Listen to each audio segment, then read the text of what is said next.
Good evening. The South African Revenue Service says that all imported clothing that comes into South Africa should attract an import duty of 45% plus 15% value-added tax. SARS says it's been made aware that some online offshore companies may have been bypassing this rule when exporting small parcels to South Africa.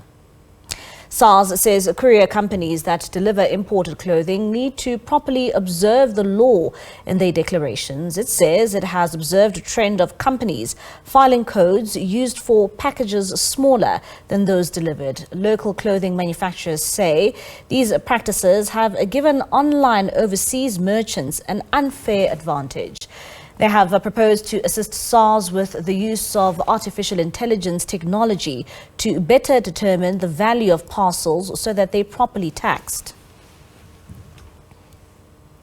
And for more on this, we now speak to Michael Lawrence, the Executive Director of National Clothing Retail Federation, and he joins us now via our video link.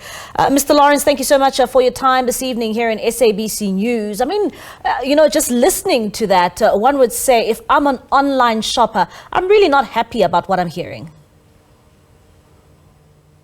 I'm sure you wouldn't be, and you probably shouldn't. You probably should not be happy. It's always terrible to pay more for something. But it is important that when we live in a society, we have rules that are applied equally and fairly. And this is simply a case of asking to make sure that the rules are applied equally and fairly. We pay 45% duty and 15% VAT in every other trading environment and clothing products. So this should be no different, just because of the particular and peculiar modality. And it also seriously undermines both our manufacturing capacity and our ability to have good responsible retailing to consumers. And what does this actually mean for consumers? I mean, looking at the digits there, 45% for import duty as well as 15% value-added tax. What does it mean for those who enjoy buying clothes overseas? Well, our experience to date is that most people who have been doing that often find when their product lands here that they do, in fact, they've not made provision for or been made aware of the fact that a duty and a VAT payment is due.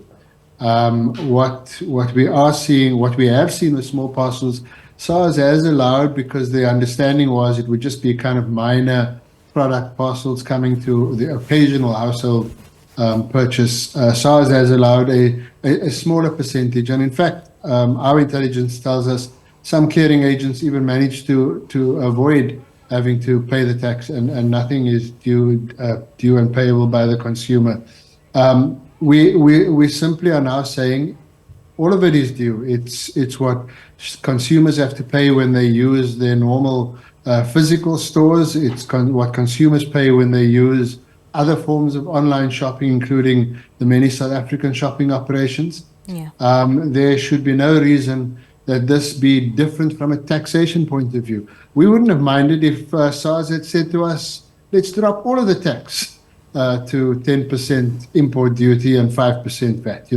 It doesn't matter which way it's gone, as long as it's a fairly applied piece of legislation and regulation and or tax issue. Fair is fair. Everyone's got to be doing the same thing. And maybe let's take a step back and look at some of these laws in which were flouted. How was this actually flouted, that some of these online shopping platforms were actually bypassing the SARS system? Yeah.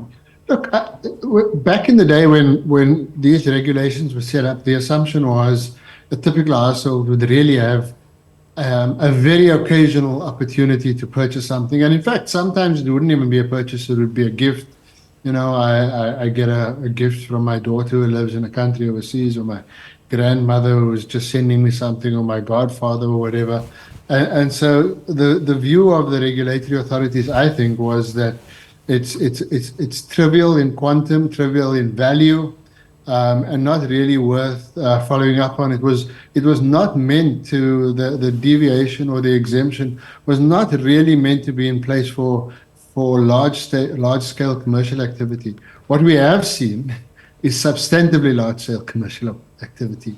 And so all of a sudden now we are, I mean, SARS must have been doing the numbers because all these parcels get declared, and they must have worked out that it's costing the country a serious chunk of cash, amongst anything else. But then also it's creating an enormous competitive problem, in that some people are getting one rule applied to them, some businesses having one rule applied, and some other businesses having a different rule applied. And we're the kind of country which tries to be competitive, but doesn't like unfair competition, as is correct. We must all abide by the same legal structure.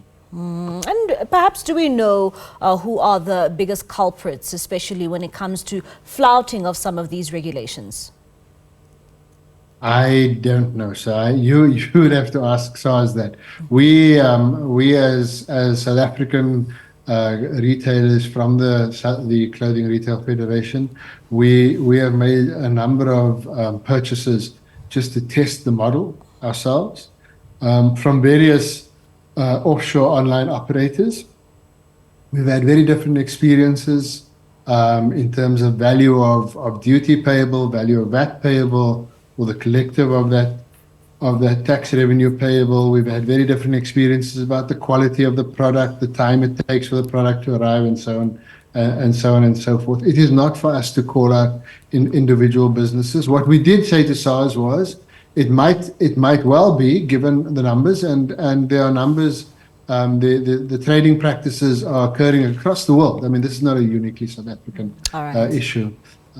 Given the kind of numbers that we are faced with, are we sure that what we do have is a fair and equitable trading environment? And we'd ask us to investigate that.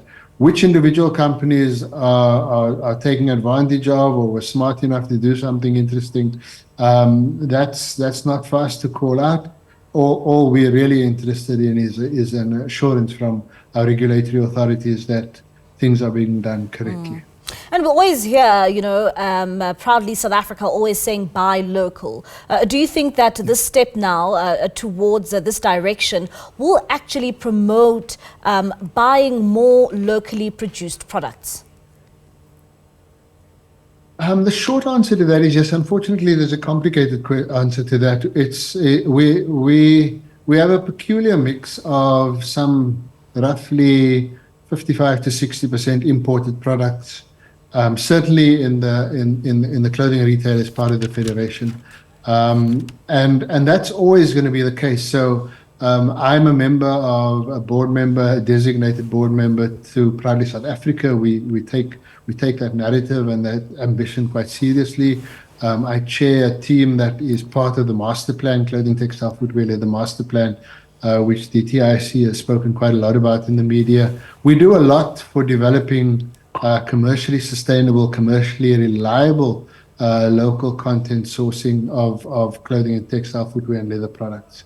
But this other disruption is a little bit different. In fact, it disrupts both the imported product platform and the local product platform. And yes, of course, we have a concern about local product.